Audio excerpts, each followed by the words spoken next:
Hello students, how are you? Hope you are fine, enjoying at home. So we are today going to start the third part of the section formula. हम लोग इसके पहले दो part देख चुके हैं. ये सेक्शन फॉर्मूला का थर्ड पार्ट है, concluding part of the chapter. तो we start today with question number 25. Okay. Question number 25. A 10,5, B 6, -3, and C 2, 1 are the vertices of triangle ABC. Okay, are the vertices of triangle ABC. अच्छा, LM are midpoints of AB and AC. Okay, so find LM, find coordinate of LM, and then prove that LM is equal to half of BC. Okay, and then we have to prove what? LM is equal to half of BC. अच्छा, तो see, let us draw a small figure for this sum. Suppose this is the triangle A, B, C, and this is L, midpoint of AB, and M, midpoint of BC, AC. Sorry. So, right? So ABC given. What is the coordinate of A? 10,5. I'm not writing again. Coordinate of B 10, 6, -3, and coordinate of C 2, 1. Okay. So like L is the midpoint of AB. Therefore, coordinates of L will be what? 10 plus 2/2. Okay. तो हम लोग क्या करेंगे? L क्या है? Midpoint of AB है. तो अगर L मिडपॉइंट ऑफ AB है तो हम लोग क्या करते हैं? L is the midpoint of AB. तो AB का मिडपॉइंट क्या होगा? ये A का कोऑर्डिनेट क्या है? 10, 5 और B का कोऑर्डिनेट क्या है? 6, -3. तो L का कोऑर्डिनेट क्या होगा? 10 plus 6/2 और 5 - 3/2. कितना होगा ये? 8, 1. तो 8, 1 क्या निकला? Coordinate of L. अब लिखो कोऑर्डिनेट ऑफ M. M क्या है? M is the midpoint of AC. AC क्या होगा? 10 plus 2/2 और 5 plus 1/2. मतलब ये हो गया 6, 3. ठीक है. तो कोऑर्डिनेट ऑफ L हो गया इतना, कोऑर्डिनेट ऑफ M हो गया इतना. अब करना क्या हमको प्रूफ करना है कि LM is equal to half BC. तो कैसे करेंगे? तो LM का लेंथ फाइंड करो. तो LM इज इक्वल टू क्या होगा? √(x2 - x1) का होल स्क्वायर. ठीक है. यहां पे हम लोग क्या करेंगे? डिस्टेंस फॉर्मूला अप्लाई करेंगे. तो 8 - 6 का स्क्वायर प्लस 1 - 3 का स्क्वायर. तो 8 - 6 कितना होता है? 2 का स्क्वायर 4 + 4 √8, दैट इज 2√2. ठीक है. ये कितना निकला? 2√2. अब BC की बात आ रहा है. तो B और C कोऑर्डिनेट से BC का लेंथ निकाल लो. 6 - 2 का स्क्वायर -3 - 1 का स्क्वायर. तो ये 16 + 16. तो ये क्या निकलेगा? 4√2. ठीक है. √5 मतलब 4√2. तो इससे क्लियर हो जा रहा है कि LM is equal to half BC, क्योंकि BC कितना है? 4√2. उसका हाफ करेंगे तो therefore from above we can say LM is equal to half BC. Okay, so please note it down, and now we'll move to the next sum. That is okay. Now we are moving to the next sum. That is question number 26. Yes.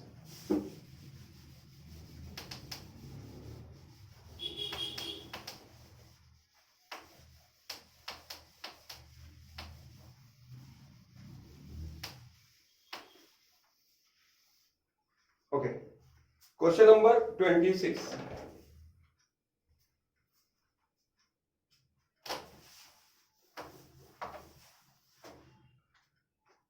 अच्छा, question number 26 है. एक figure दिया हुआ है, देखो.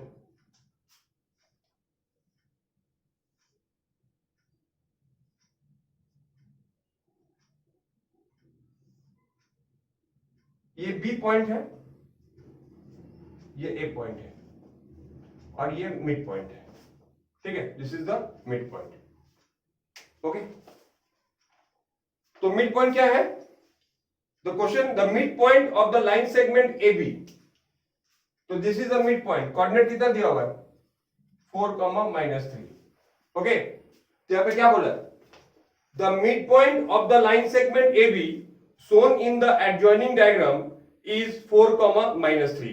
Find the coordinates of A and B.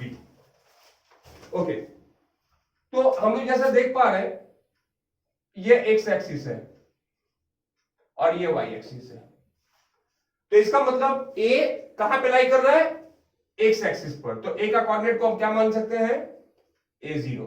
Okay, we have discuss in the first part that coordinate axis ordinate of any point on the x axis is 0 or abscissa of any point on the y axis is 0।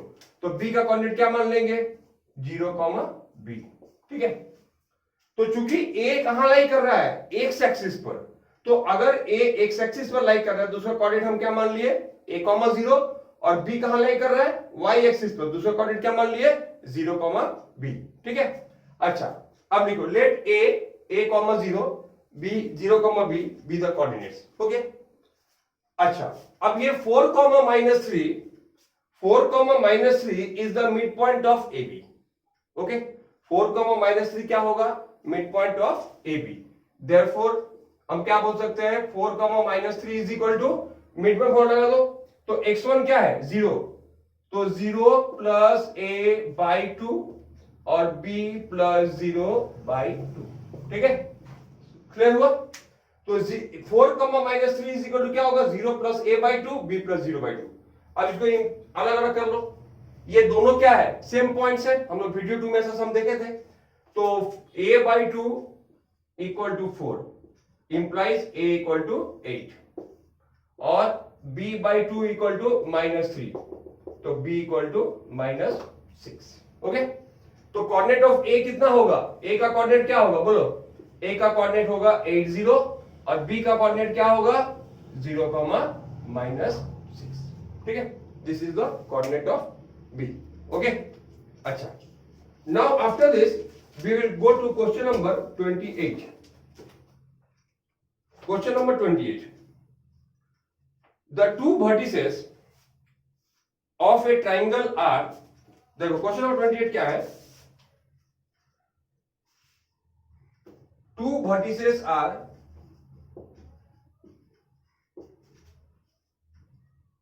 (3, 5, 3, -5 and -7, 4). Find the third vertex. Find the third vertex. If centroid is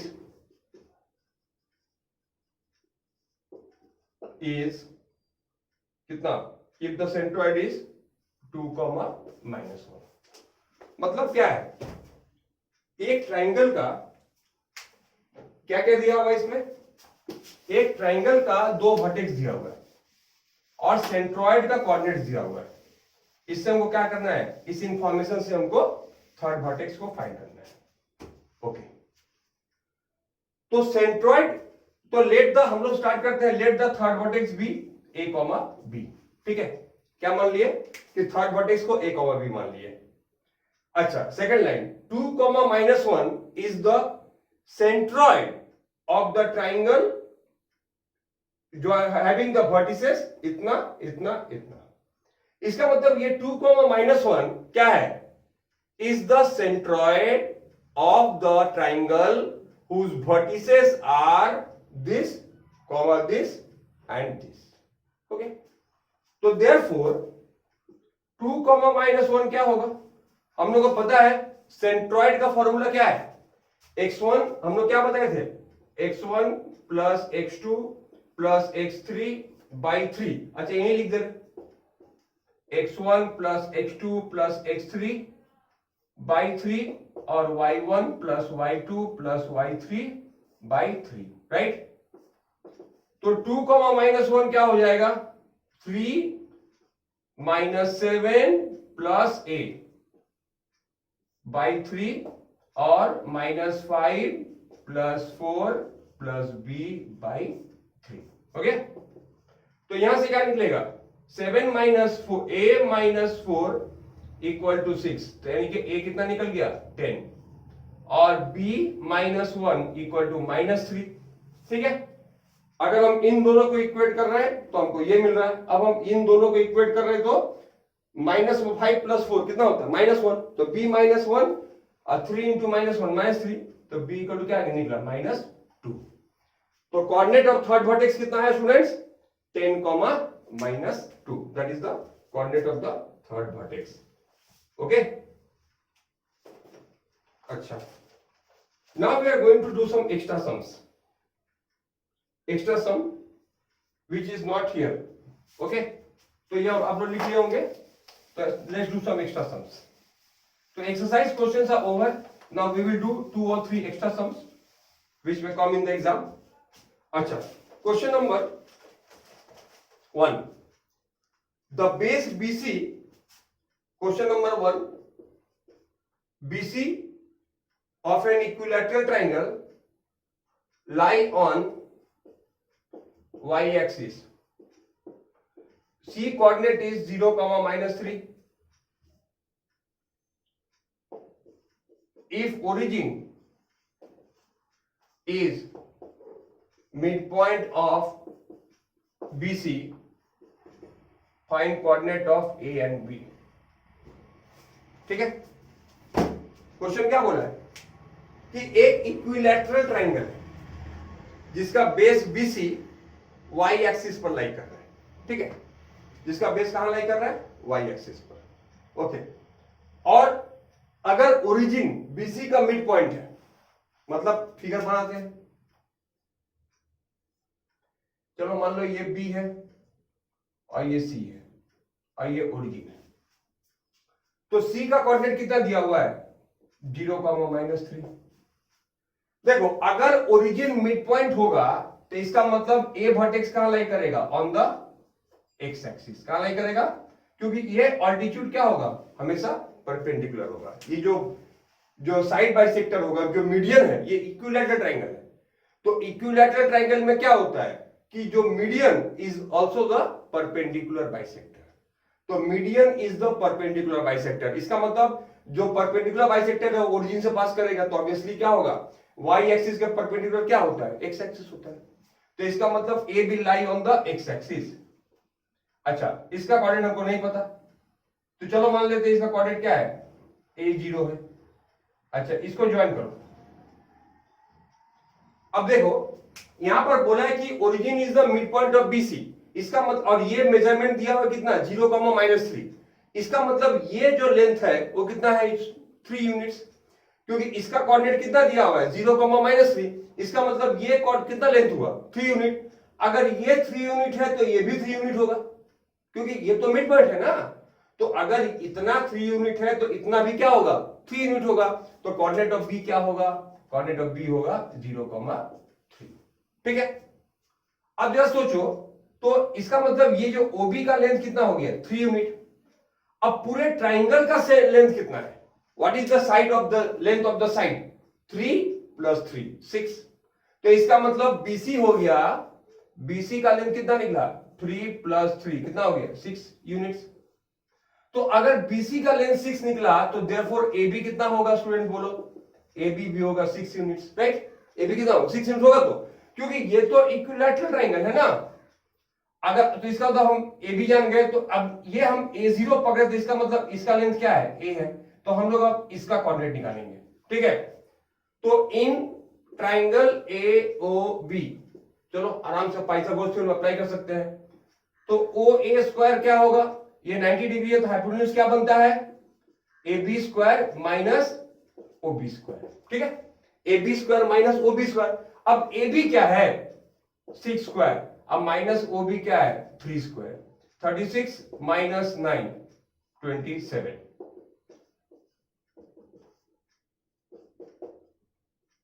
3√3 units हो गया। तो OA का length क्या हुआ 3√3 units. अच्छा, तो OA का length कितना निकला 3√3 यूनिट्स।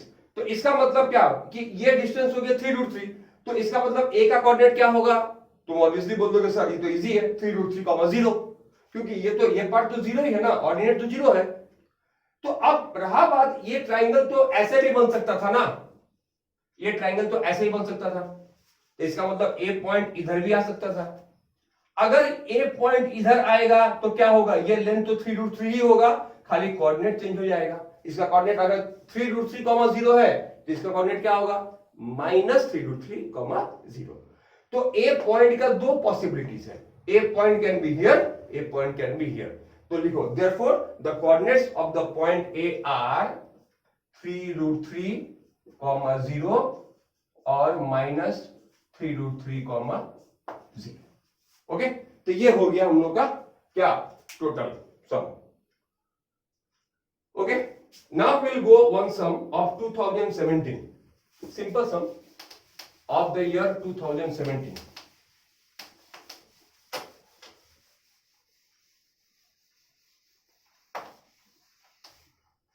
अच्छा, 2017 का सम क्या है, देखो P-1, P1, -2, तो ये 2017 का क्वेश्चन है।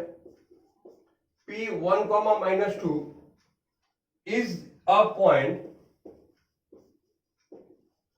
on line segment joining A 3, -6 and B XY such that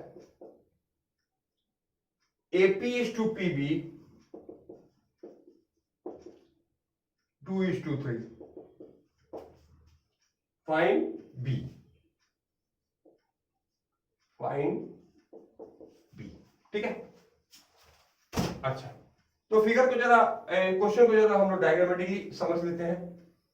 तो A एक पॉइंट दिया हुआ है 3, -6, B का कोऑर्डिनेट नहीं पता XY, और यहां पर B एक पॉइंट है, कैसा पॉइंट है, जो इसको 2:3 रेशियो में डिवाइड कर रहा है।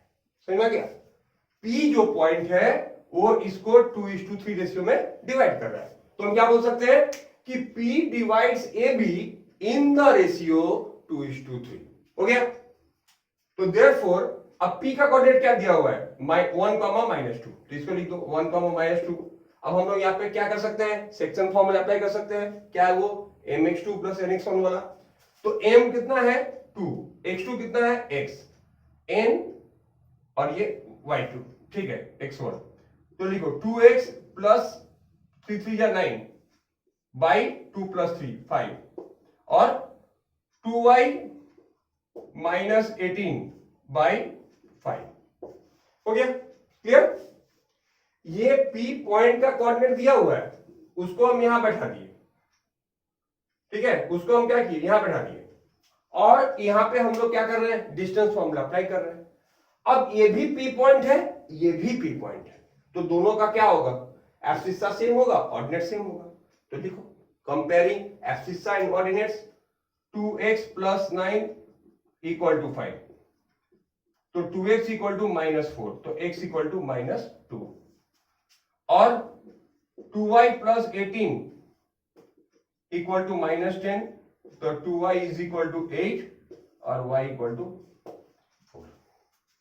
तो x का वैल्यू क्या निकला -2, y का वैल्यू क्या निकला 4। तो कोऑर्डिनेट ऑफ b क्या हो गया स्टूडेंट्स -2, 4। ओके, तो this is the coordinate of b -2, 4। अच्छा, नाउ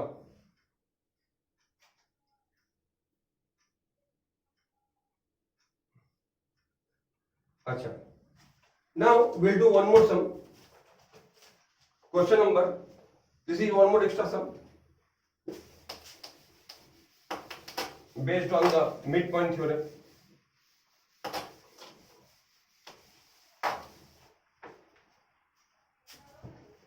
अच्छा, now yes, the question is The question is, अच्छा, हाँ, see,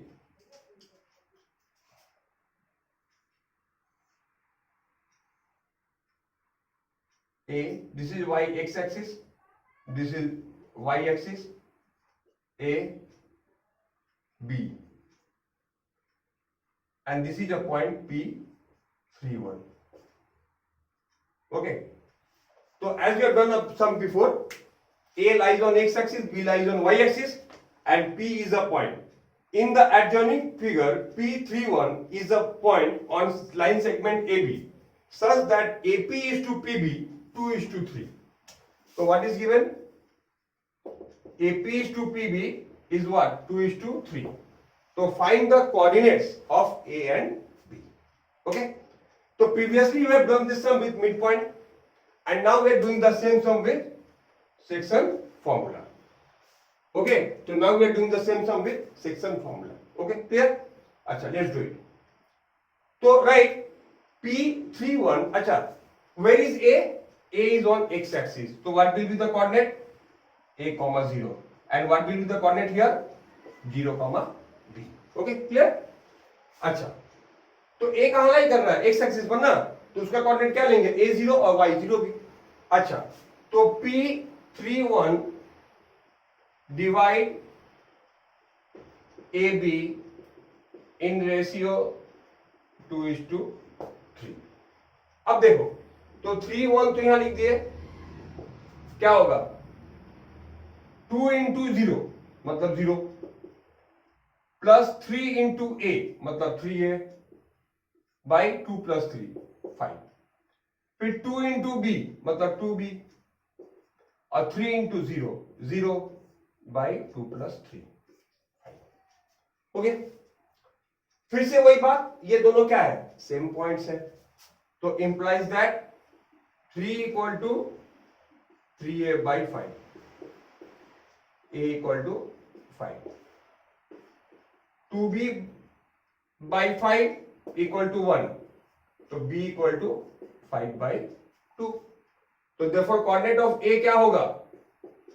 A का कोऑर्डिनेट क्या होगा? 5, 0, और B का कोऑर्डिनेट क्या होगा? 0, 5 by 2. Okay. So with this sum, I am going to conclude this video. So in these 3 videos, we have elaborately completed the chapter of section formula. Practice, see all the videos and practice sums and more sums. Okay. All type of sums have been done. Just you practice the remaining sum from whatever book you are following, and we'll meet with some other chapters. Okay students, till then have a nice day.